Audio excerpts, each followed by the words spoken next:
April 8, 1943, 27,000 feet above the fields of Caen, France. Oberleutnant Rolf Hermiken adjusts his oxygen mask, unable to hide the smirk spreading across his face. Through the crystal canopy of his Focke-Wulf 190, he watches them climbing, lumbering, ungainly, almost comical in their struggle for altitude. He keys his radio. "The Amerikaner have sent us flying milk bottles." His wingman laughs. Below them, 16 American fighters claw their way upward, engines straining against 7 tons of metal and fury. To German eyes, accustomed to the sleek lines of Spitfires and the nimble Soviet Yaks, these machines look wrong. Barrel-shaped fuselages, greenhouse canopies, wings that seem too small for their massive bodies, propellers that dwarf anything in the Luftwaffe inventory. What Hermiken doesn't know, what none of the German pilots circling like wolves can possibly imagine, is that they are witnessing the arrival of the weapon that will systematically destroy them. Within 18 months, these flying milk bottles will transform from objects of derision into instruments of terror. Their 8 Browning machine guns will become the most feared sound in German skies. The mathematics of destruction are already loaded in those broad wings. 3,400 rounds of ammunition, a combined rate of fire of 6,000 rounds per minute, enough concentrated firepower to saw a Messerschmitt in half in less than 2 seconds. But on this morning, the Americans are novices in an untested machine, facing the most experienced fighter force in the world. The Germans have been fighting since 1939. Poland, France, Britain, Russia. The Americans have been in combat for exactly 0 days. Major Donald Blakesley, commanding the 335th Fighter Squadron, spots the German formation positioning for attack. A former Eagle Squadron veteran who transferred from RAF Spitfires just weeks earlier, Blakesley understands what his men don't yet know. Survival in the P-47 requires abandoning everything they thought they knew about air combat. The Republic P-47 Thunderbolt is not a fighter in the conventional sense. It is a juggernaut, a high-altitude sledgehammer designed by Alexander Kartveli, Republic Aviation's Georgian-born chief designer in the panic of June 1940, as German fighters swept across France. "It will be a dinosaur," Kartveli admitted to his design team, "but it will be a dinosaur with good proportions." The prototype that first flew on May 6, 1941, shocked everyone who saw it. At nearly 10,000 pounds empty, it weighed 65% more than its predecessor. The massive turbo supercharger system, with its complex ducting running through the rear fuselage, gave it an almost pregnant appearance. Test pilots approaching it for the first time invariably asked the same question: "This thing actually flies?" Not only did it fly, it flew like nothing else at altitude. The Pratt & Whitney R2800 double wasp engine, an 18-cylinder radio producing 2,000 horsepower, could maintain full power at 27,000 feet, where German fighters gasped for air. The turbo supercharger delivered sea-level performance in the stratosphere, where the air was too thin for conventional superchargers. But the price of that power was blood. Major Hub Zemke, commanding the 56th Fighter Group during training at Bridgeport, Connecticut, initially despised the aircraft. His unit lost 18 pilots and 41 aircraft in training accidents between September 1942 and January 1943. The P-47 killed more Americans in training than Germans would in the first months of combat. It ground-looped on landing, torque-rolled on takeoff, dove with such enthusiasm that pilots discovered compressibility, their controls freezing as shock waves formed on the wings. But those who mastered it discovered something extraordinary. Lieutenant Robert Johnson, a farm boy from Oklahoma, described his first flight. "It was like strapping yourself to a locomotive. The power was unbelievable. You didn't fly it, you aimed it." The first combat encounters in April and May 1943 confirmed every German prejudice. The P-47s couldn't turn with the Focke-Wulf 190s, couldn't climb with the Messerschmitt 109s, couldn't match their nimble handling at medium altitudes. Hauptmann Josef Pieps Priller, commanding officer of Jagdgeschwader 26, reported to headquarters after his first encounter. "The new American fighter is meat for the slaughter. It flies like a truck, turns like a freight train, and climbs like a pregnant cow.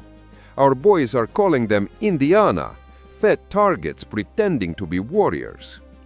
The statistics seem to confirm German confidence. In their first month of operations, the American fighter groups lost 14 Thunderbolts for only 3 confirmed German kills. The RAF, observing from their Spitfire squadrons, quietly suggested the Americans might reconsider their choice of mount. British pilots joked that the best evasive maneuver in a P-47 was to unstrap and run around the roomy cockpit. But something strange was happening in those early encounters that German intelligence failed to notice. The P-47s that were shot down had absorbed incredible punishment before falling. One aircraft returned from a May 4th mission with 21 cannon holes and over 100 machine gun strikes, damage that would have disintegrated a Messerschmitt or Spitfire. The massive radial engine, lacking vulnerable coolant systems, shrugged off hits that would have stopped a liquid-cooled fighter cold. More significantly, when P-47s did get their guns on target, the results were catastrophic. The Thunderbolt's weapons battery created a convergence zone of destruction that German pilots had never experienced. Unlike the rifle-caliber weapons of early war fighters, or cannon with limited ammunition, the American fighter could maintain sustained fire for over 30 seconds, an eternity in aerial combat. June 26, 1943, over Forges-les-Eaux, France, 2nd Lieutenant Robert S. Johnson of the 61st Fighter Squadron is about to become a legend on both sides of the conflict. His formation of 48 P-47s is returning from escort duty when they are bounced by 16 Focke-Wulf 190s from Jagdgeschwader 26, led by Hauptmann Wilhelm Ferdinand Galland, the younger brother of the famous Adolf Galland. The Germans execute a perfect attack, diving from the sun with overwhelming speed advantage. Johnson's Thunderbolt, flying at the rear of the formation, is caught in the crossfire of multiple attackers. 21 20mm cannon shells explode across his aircraft in the first seconds of combat. The canopy shatters. Hydraulic fluid sprays into the cockpit. The cowling is torn away. Fire erupts behind the instrument panel. Johnson, wounded in the nose and leg by shrapnel and bullet fragments, tries to bail out. The canopy is jammed. A 20mm shell has exploded in the canopy track, welding it shut. He is trapped in a dying aircraft at 27,000 feet. What happens next defies every assumption about combat damage tolerance. Despite having no forward visibility through the oil-covered windscreen, a barely functioning engine that shakes violently, and controls that respond only intermittently, Johnson manages to level the aircraft and point it toward England. The P-47 continues flying with damage that would have reduced any other fighter to falling debris. Then, a lone Focke-Wulf 190 discovers the crippled Thunderbolt limping toward the channel at less than 170 miles per hour. What follows is one of the most extraordinary encounters in aerial warfare. The German pilot positions himself behind Johnson's P-47 and opens fire with his 4 20mm cannon and 2 13mm machine guns. Johnson, unable to evade, can only huddle behind his armor plate and pray. The Thunderbolt absorbs the entire cannon ammunition load. Then the German repositions and fires again, this time only with his machine guns, the cannon ammunition exhausted. The German pilot pulls alongside, staring in disbelief at the flying wreck. Johnson can see his face clearly, young, blonde, his expression shifting from confidence to confusion to something approaching fear. The German repositions and empties his remaining machine gun ammunition into the Thunderbolt. Still, it flies.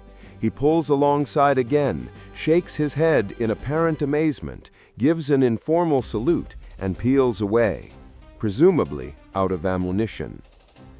Johnson's P-47 lands at Manston with its engine failing on the runway.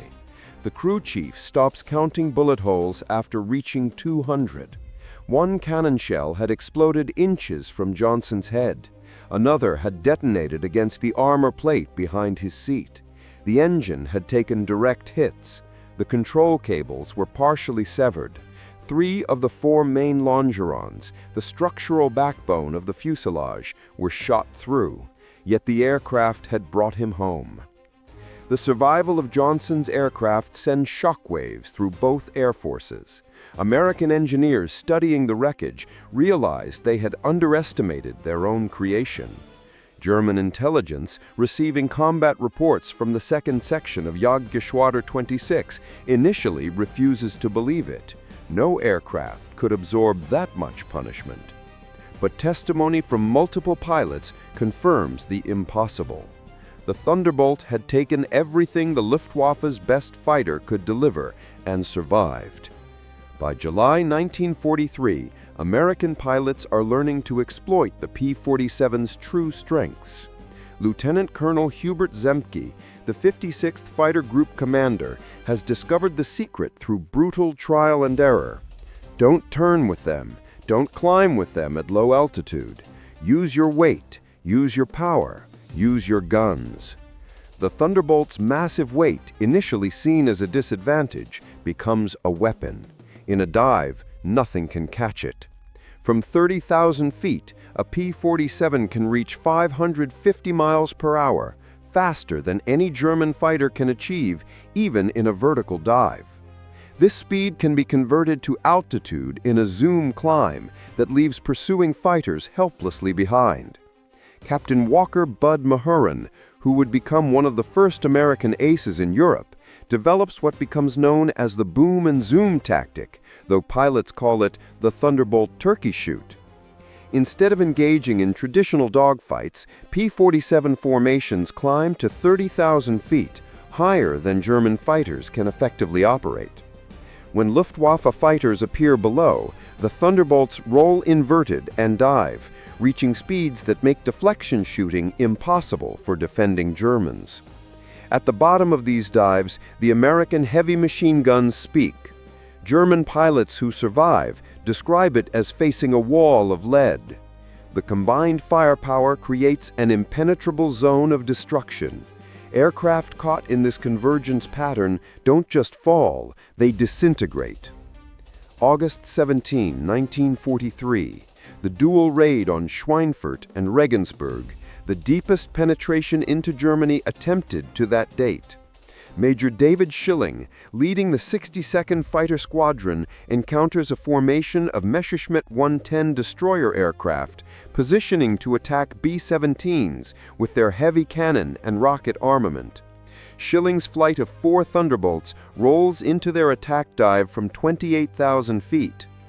Unteroffizier Heinrich Roth, a gunner in one of the Me-110s who survives, later recounts in a POW interrogation, "The American fighters came down like hammers from heaven. I opened fire at 800 meters. Good hits. I saw them strike the fighter's wing. The P-47 didn't even wobble. Then he fired. The aircraft ahead of us simply came apart. Not shot down, destroyed. Wings separated from fuselage, tail severed. The crew compartment shredded into metal confetti. In 2 seconds, a 110 became nothing." 8 Messerschmitt 110s are destroyed in less than a minute. The German pilots have never experienced such concentrated firepower. Each P-47 carries 425 rounds per gun, 3,400 rounds total, weighing nearly 900 pounds.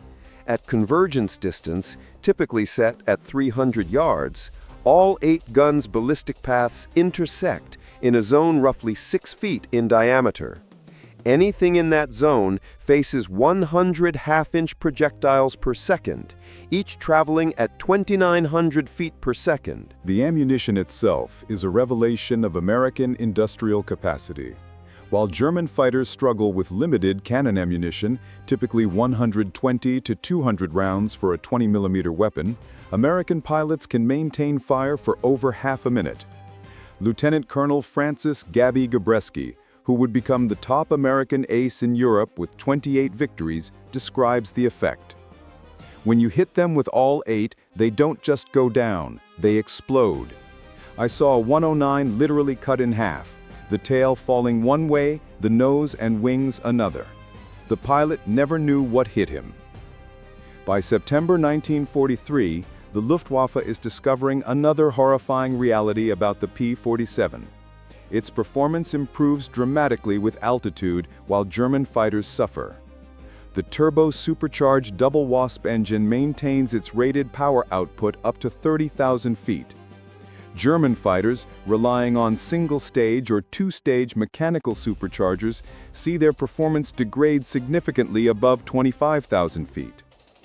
Oberleutnant Hans Philipp, one of Germany's most successful aces with 206 victories, encounters this reality fatally on October 8, 1943.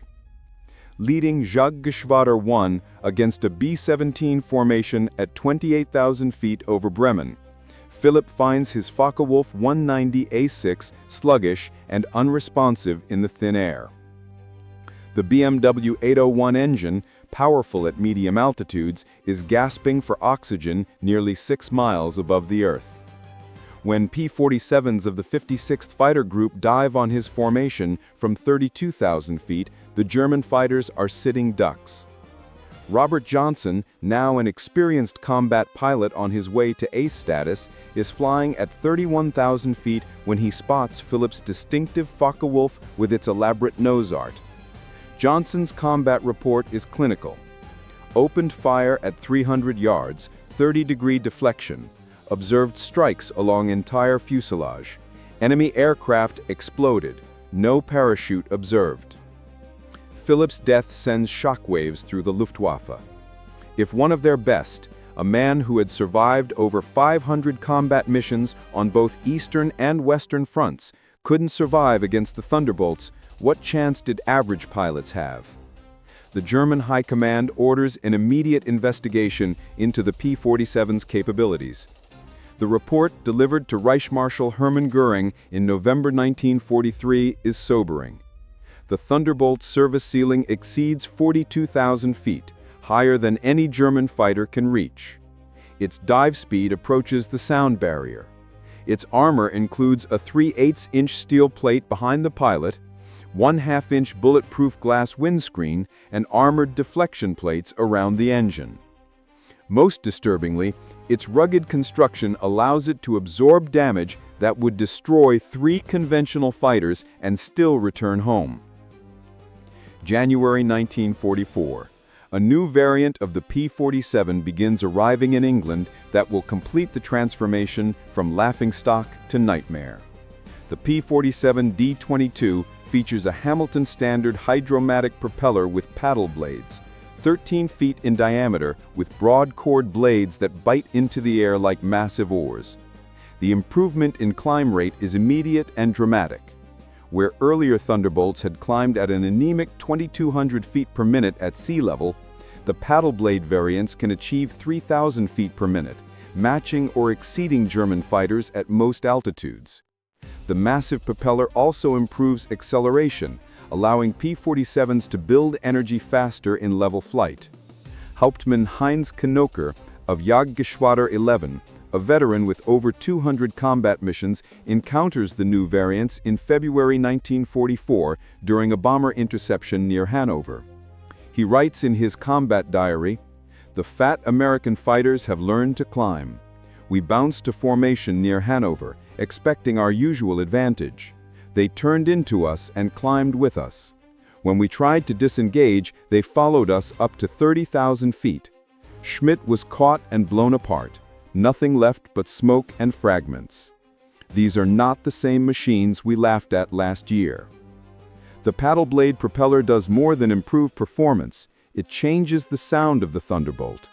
The distinctive thundering roar created by the blade tips reaching supersonic speeds can be heard from miles away. German ground troops report being able to identify approaching P-47s by sound alone, a deep, threatening rumble that means death from above. They begin calling it Donnerschlag, thunderclap. By March 1944, P-47s equipped with external fuel tanks can escort bombers deep into Germany. The standard configuration carries two 108-gallon wing tanks or a 75-gallon belly tank, extending range to over 1,000 miles. With the paddle blade propeller providing improved performance even when loaded, Thunderbolts can fight on equal terms immediately after dropping tanks. The Luftwaffe's response is to concentrate on the bombers, hoping to inflict enough losses to stop the American daylight campaign. But this requires flying through the P-47 escort screen, an increasingly suicidal proposition. German pilots develop a grudging respect that borders on fear for the big American fighters. Major Gunther Rahl, one of Germany's top aces with 275 victories, mostly on the Eastern Front, survives an encounter with P-47s on March 6, 1944 that leaves him badly wounded. He later recalls in a post-war interview, "We saw them above us, fat silhouettes against the sun. Someone laughed and said, 'Here come the flying pigs.' Nobody was laughing 30 seconds later. They came down like an avalanche, faster than we could react. The first pass destroyed 3 of our fighters, just gone, transformed into burning debris. Their guns didn't fire in bursts like ours. They poured out solid streams of fire. Getting caught in that stream meant instant death." The escort missions reveal another P-47 advantage: endurance. While German fighters operate at maximum power settings that consume fuel rapidly, the big American radials can cruise efficiently at high altitude. Thunderbolts can remain with the bombers for hours, rotating top cover while maintaining enough fuel for combat and return. As more P-51 Mustangs arrive to take over long-range escort duties in spring 1944, P-47 units increasingly focus on ground attack, a role that will make them the most feared aircraft in the German arsenal. The transition begins in earnest in April 1944, as the Allies prepare for the invasion of France. The Thunderbolt's heavy machine gun battery proves equally effective against ground targets. The standard armor-piercing incendiary ammunition can penetrate the top armor of most German vehicles, while the sheer volume of fire can destroy soft targets in seconds. A 2-second burst puts 160 half-inch projectiles into a target area the size of a truck. But it is the addition of bombs and rockets that transforms the P-47 into a true multi-role monster. The D-25 variant can carry 2 1,000-pound bombs under the wings and a 500-pounder under the fuselage, a bomb load equal to early war medium bombers. Later variants add zero-length rocket stubs for 10 5-inch high-velocity aircraft rockets, each equivalent to a 105mm artillery shell. Oberst Hans von Luck, commanding the 125th Panzer Grenadier Regiment during the Normandy campaign, experiences P-47 ground attacks firsthand.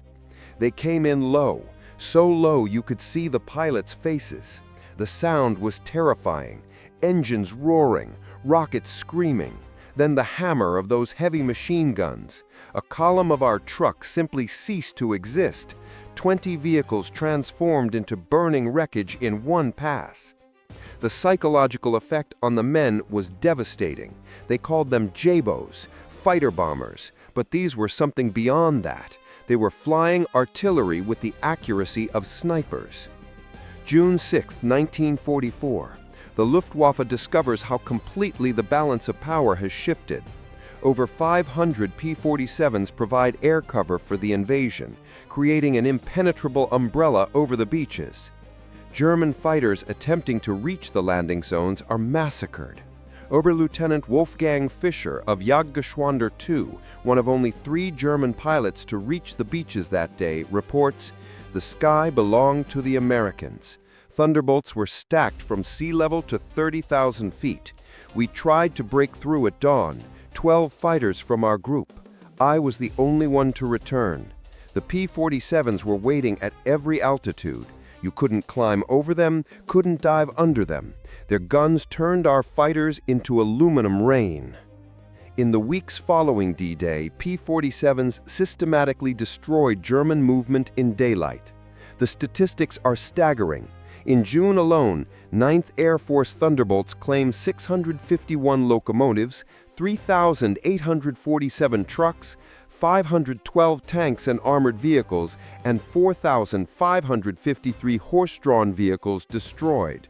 The Wehrmacht is forced to move only at night, severely hampering their ability to respond to Allied advances.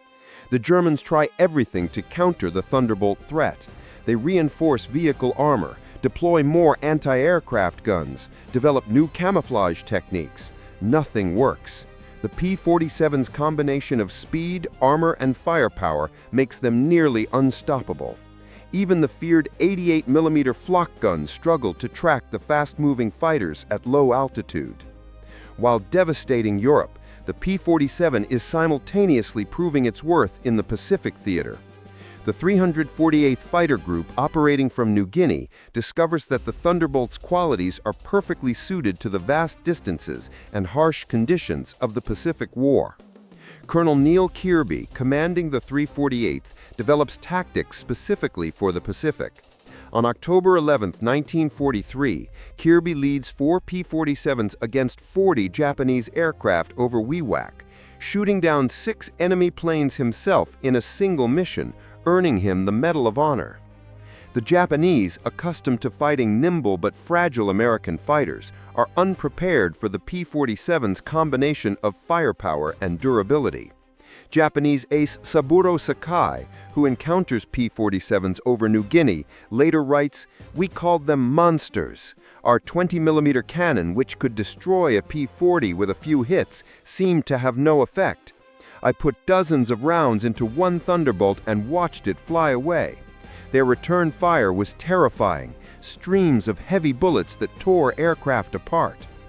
The P-47N, developed specifically for the Pacific, features increased fuel capacity with wet wings holding 93 gallons each, extending range to 2,350 miles. This variant would escort B-29s to Japan, proving that the short-legged fighter of 1943 had evolved into a true long-range weapon. By war's end, P-47 Thunderbolts had flown over 1.9 million sorties. They had destroyed over 7,000 enemy aircraft in air-to-air combat. They had claimed 11,000 locomotives, 9,000 tanks and armored vehicles, 86,000 trucks, and 6,000 armored vehicles destroyed on the ground. They had dropped more than 132,000 tons of bombs. 38 American pilots would become aces in the Thunderbolt in a single day. The aircraft the German pilots laughed at in April 1943 became their nightmare. The flying milk bottle became an instrument of destruction that helped win the war. But perhaps the most telling statistic is this: of the roughly 16,000 P-47 Thunderbolts built, more than 15,000 survived combat and returned home. The Germans called it many things by war's end: Donnerschlag, Thunderclap, der Eisenschank, the Iron Closet, der Fliegende Panzer, the Flying Tank, but they never laughed at it again. In the silence after the war, in the American cemeteries dotting Europe and the Pacific, there are graves of men who flew the P-47 Thunderbolt. Men like Robert Johnson, who survived his impossible encounter over France and returned home. Men like Neil Kirby, who earned the Medal of Honor and died 6 months later over New Guinea. Men like Hub Zemke, and Gabby Gabreski, and David Schilling, and thousands of others whose names are written in squadron records and on memorial walls. They climbed into cockpits of 7-ton fighters that critics said couldn't turn, couldn't climb, couldn't compete, and they changed the war. The Thunderbolt was never the most elegant fighter, never the fastest, never the most maneuverable, but it was the toughest. It brought them home. And in the end, in the brutal mathematics of aerial warfare, that was the only statistic that truly mattered.